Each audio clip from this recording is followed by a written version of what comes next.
Hawas Ice. Aza Iceberg. Ito ang bibigyan natin ng first impression sa video ito. Right? So, yun nga.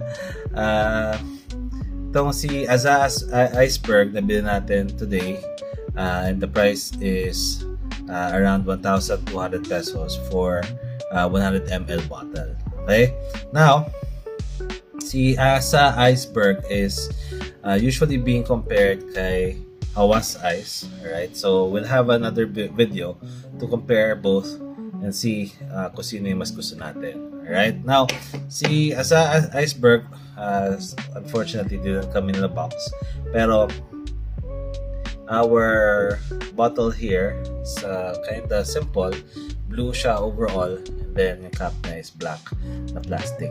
Okay? Now, may branding na sa harapan and konting details sa ilalim. Sabi, the perfume. Alright.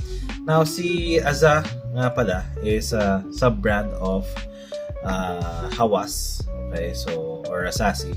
And you probably would understand bakit sila merong Aza Iceberg. Alright, so, sabi nga nila, it's very, very close in terms of the smell ni Hawas Ice, which is one of our favorite perfumes actually. Okay, so the top notes of this one would be apple, Italian lemon, Sicilian bergamot, star anise, and then middle notes of plum, orange blossom, cardamom, base notes of musk, amber, driftwood, and moss. Alright, so same as with Hawas Ice. So let's do a couple of sprays on our left wrist and let's see kung gaano kaganda yung opening neto ni Aza Iceberg.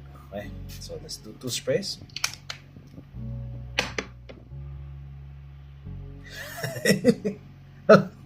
Wow. Okay. Amoy na amoy mo yung DNA ni Hawas Ice dito. Grabe. Very, very close. Okay. Wow. Okay. So, opening wise, yes, this is Hawas Ice. Amoy plum. Pero medyo mas angat lang ng konti yung apple niya na amoy. Okay? So, for now, ha? Pero, let's see. Pag nag-dry down siya, and then let's see kung pag ginamit na natin siya overall, kung comparable nga talaga siya kay Hawas Ice. So, we'll make another video for that. But, nakakatuwa. Kasi, price of Aza Iceberg is just 1,200 pesos compared to Hawas Ice na more than 2,000 pesos na ngayon. I think very comparable siya.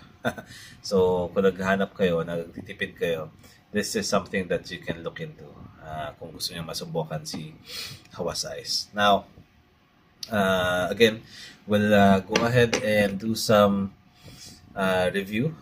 Let's have this perfume rest for a couple of weeks and then we'll wear it and then we'll do a follow-up review on Aza Iceberg. Okay, so yan na muna ang ating video for today. If you have any questions about Aza Iceberg or any of the perfumes that I have already reviewed, please leave a comment down below and I'll get back to you soon. Alright, so thank you so much for watching and see you again soon. Bye!